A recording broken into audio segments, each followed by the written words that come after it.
Without Chris Olave and without Jarvis Landry, where would the New Orleans Saints find their offense in Cleveland? We got all that and a little bit of lagniappe for you on today's episode of Locked On Saints. You are Locked On Saints, your daily New Orleans Saints podcast. Part of the Locked On Podcast Network, your team every day.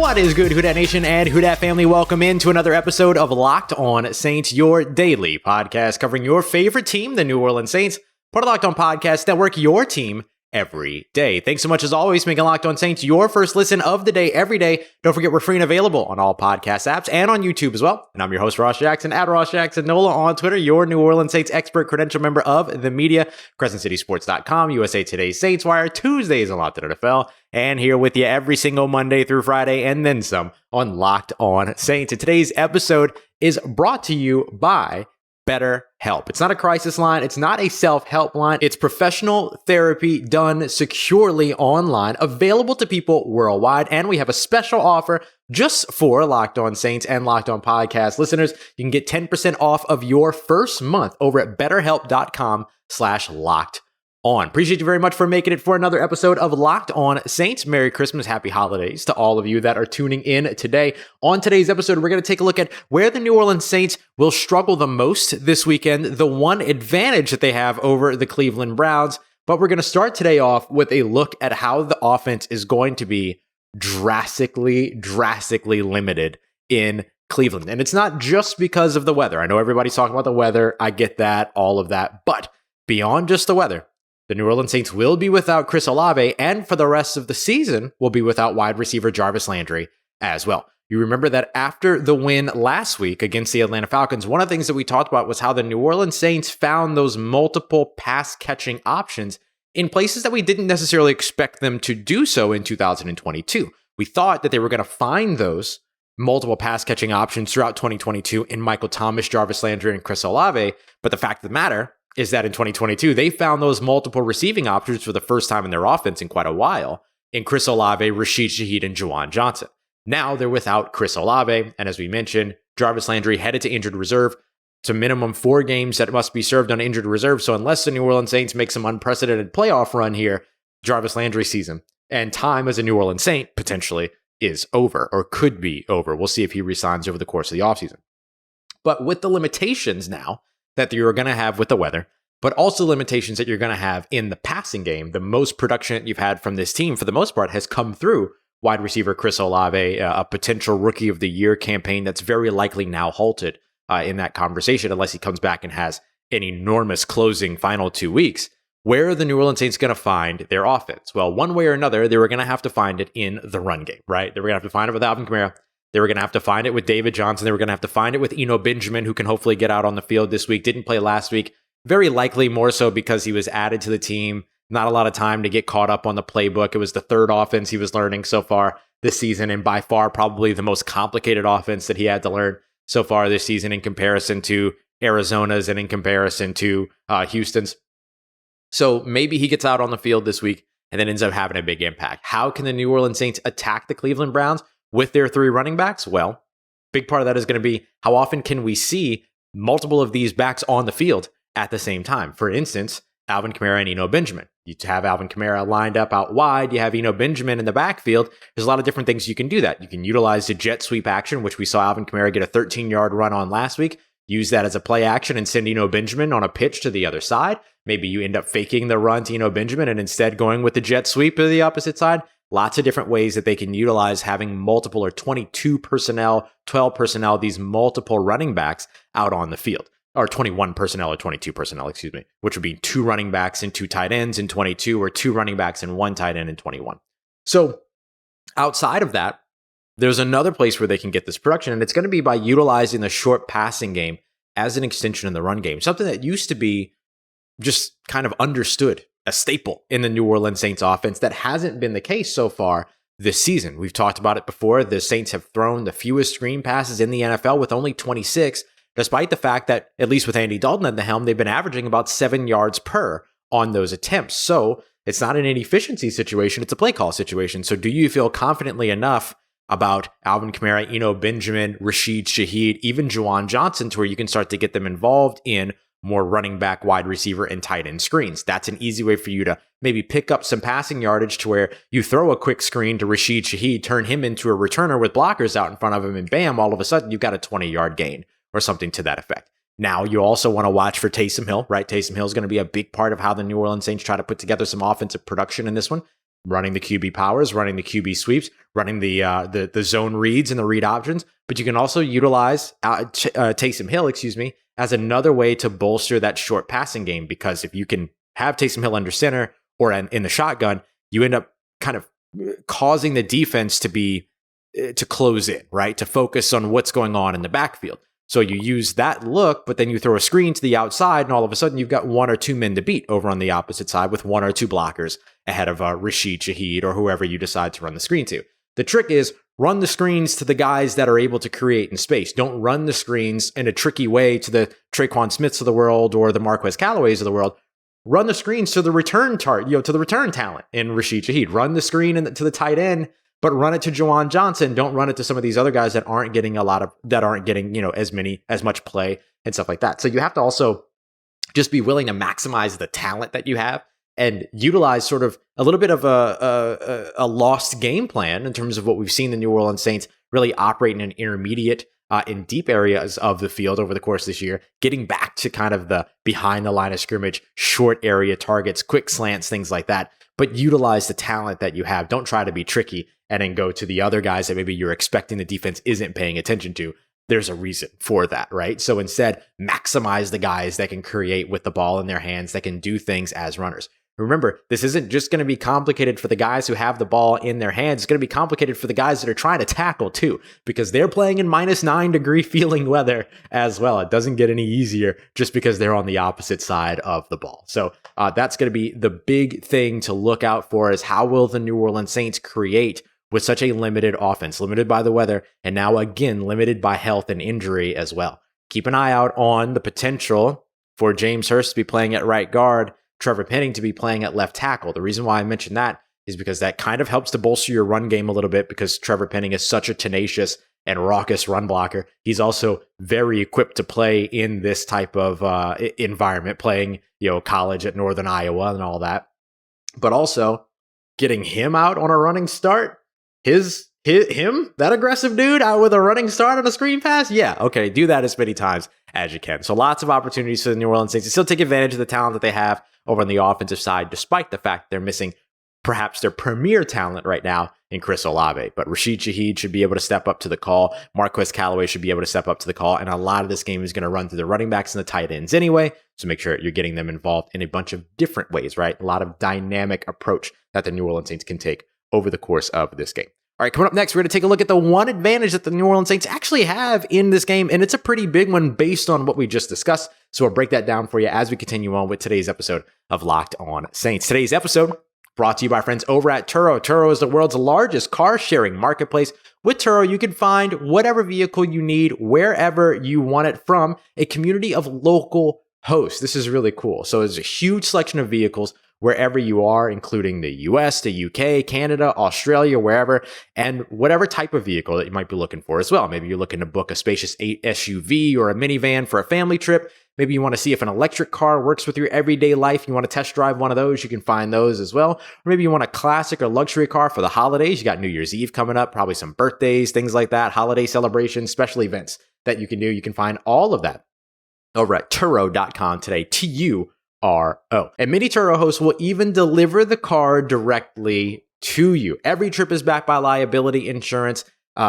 Terms, conditions, and exclusions apply. Forget about the boring rental cars. Find your drive today at Turo.com. Did you know that driving high could be considered driving under the influence? That's right. That means that driving under the influence of marijuana is against the law in every state, even in states where marijuana is legal. So you could, even if you need it, end up getting a DUI for driving while smoking. So be careful here, right? This means that if you drive high, you can get a DUI. And if you think that law enforcement officers can't tell that you're driving high, you're wrong. You can tell, your friends can tell, your coworkers can tell, even your parents can tell. and everyone can tell. So it might mean that you think that law enforcement officers don't know that you're driving high. However, driving under the influence of marijuana can slow your response time and changes how you perceive time and speed. So even if you think you're fine while you're driving high, you are not. Because the bottom line is, if you feel different, you drive different. So that's something to keep in mind. And of course, driving high is still driving under the influence. So remember, drive high, get a DUI, paid for by NHTSA. All right, family, continuing on with today's episode of Locked On Saints. Thanks again for making Locked On Saints your first listen of the day, every day. A little bit of a different video look if you're watching over on YouTube. Today, I'm at my parents' house enjoying my time for the holidays. You'll notice absolutely no New Orleans local media, with the exception of the one, the only Ricardo LeCompte at WWL TV will be able to make the trip out to Cleveland. In my case, I knew I wasn't going out to Cleveland for this game no matter what. This was an opportunity for me to finally get to spend some time with family after career change and all these other things. That, I'm not doing theater shows and all these other things during the Christmas holiday, so I'm not there. But everybody's flights got canceled. Everybody's flights got canceled. So at the moment, Ricardo LeCompte will be the one and only guy that will be there tomorrow. So make sure you're checking him out at our LeCompte TV, as well as, of course, the local team, Deuce McAllister, Steve Becker, Jeff Nowak, Aaron Summers, all those folks, of course, will be there as well. So what will the one advantage that the New Orleans Saints are going to have in this week's game? What is it going to be? And really, it's one advantage over on the offensive side, one advantage over on the defensive side. Let's start with the offensive side because it most correlates with what we just discussed. Like, where will the New Orleans Saints find their offense without their premier passing threat in Chris Olave? This is going to be a game that's going to be won on the ground anyway. And the Cleveland Browns are one of the teams right now that's not really great when it comes to run defense. They're allowing 5 yards per carry on the ground. That's 29th in the NFL, so third from last in the NFL. They're 24th in the NFL when it comes to yards surrendered so far, 27th when it comes to rushing touchdowns surrendered so far. So that works in the New Orleans Saints' favor. This is a team, the New Orleans Saints, that struggled to run the ball. They got over 130 yards last week. They gave up over 230 yards on the other side, but that's neither here nor there. But they got over 130 rushing yards last week. So you could sort of feel a little bit of the rhythm there. And so you think back to a game like this is here. Let me put it to you this way. Here's what I would love for this game to look like. Remember the Buffalo Bills game back in 2017 where the New Orleans Saints ran like 20-something straight plays, scored 47 points. Everybody had rushing touchdowns. Dwayne Washington had a big breakaway rushing touchdown. Mark Ingram, Alvin Kamara. That's what I would love for this game to look like, right? Very unlikely that ends up being the case just based on all of the different elements and things like that are going to be a part of this.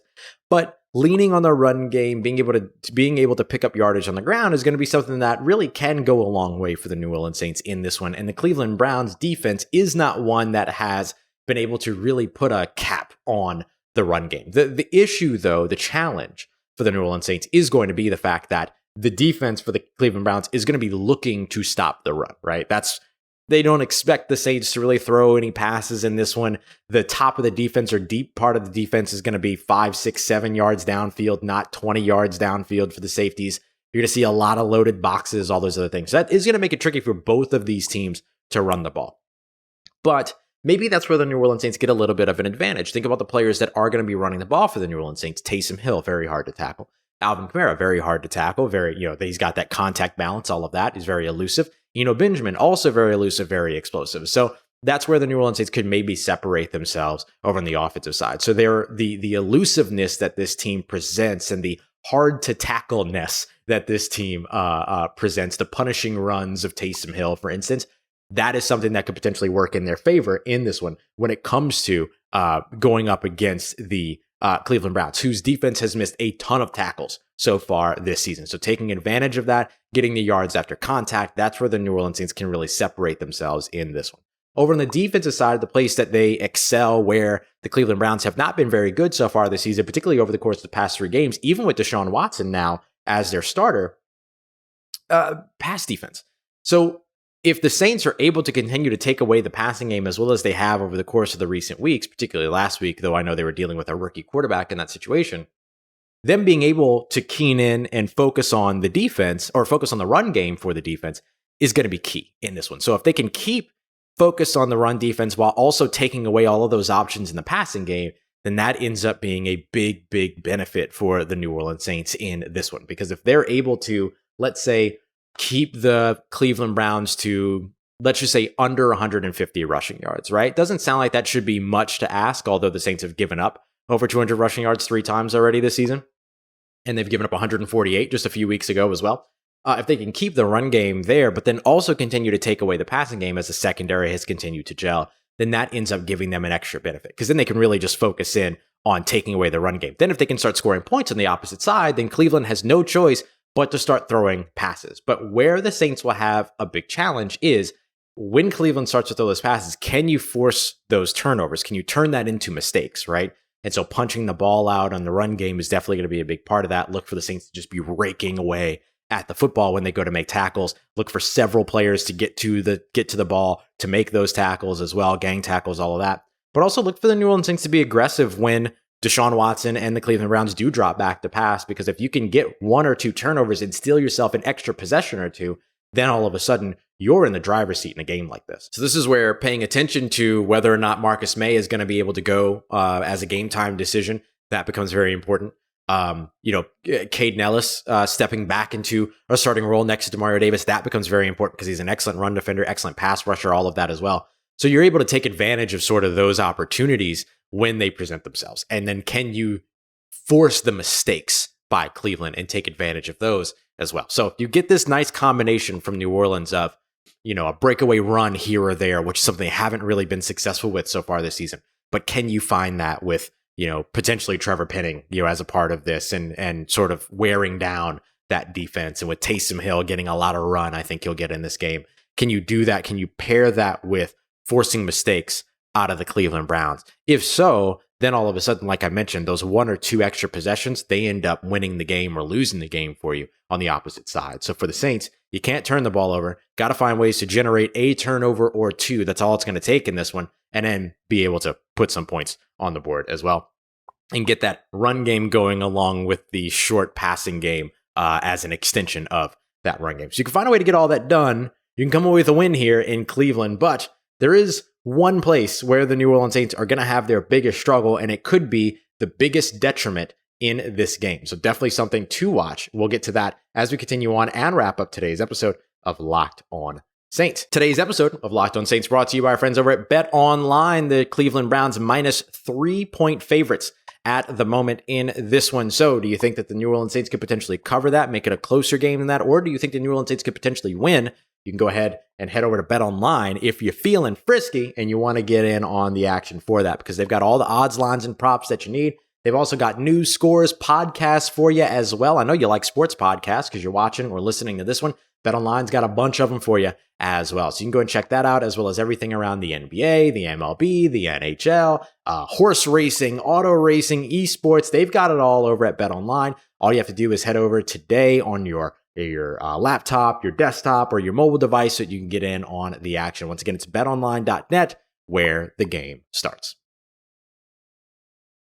Let's get it, Who Dat Nation. Wrapping up today's episode of Locked On Saints with the biggest struggle that the New Orleans Saints have had really all throughout the season, and one that could be of absolute detriment to them against Nick Chubb, Kareem Hunt, Dearness Johnson, Deshaun Watson, and the Cleveland Browns tomorrow on Saturday in a big, big wintry game in Cleveland. Appreciate you as always making us your first listen of the day. For your second, don't forget to go and check out Locked On Sports today, wherever you get your podcasts as well. All right, so for the New Orleans Saints, one of the places that they have struggled the most this season is in run defense. We know that the defense has been, to a large extent, disappointing, right? Not a lot of turnovers being created, not great run defense, a place where they have usually consistently been at least top 5, but certainly top 3 in certain situations as well.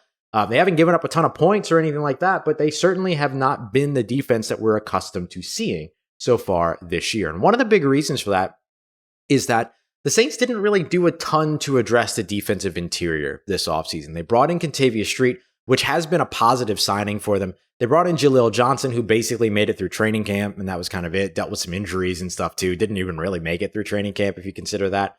Then they kept Shy Tuttle. They brought back Malcolm Roach. They brought back David Onyemata, who you knew all those guys were going to be back.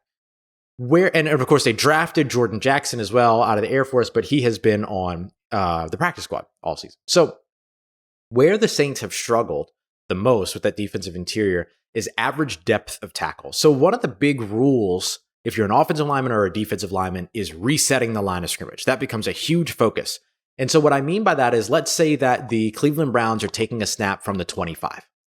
Their goal as an offensive line is to reset the line of scrimmage 2-3 yards upfield. So that means that those offensive linemen are getting their hands on the Saints defensive line and literally pushing the defensive line back to the 26, 27, or 28. That means that instead of that running back breaking the plane of the defensive line at the line of scrimmage, which is the 25, they don't end up breaking the plane of the line of scrimmage until the 26 or 27. So they're gaining 1, 2, 3 yards before they even cross a Saints defender. That has been an issue for the Saints defensive line so far this season.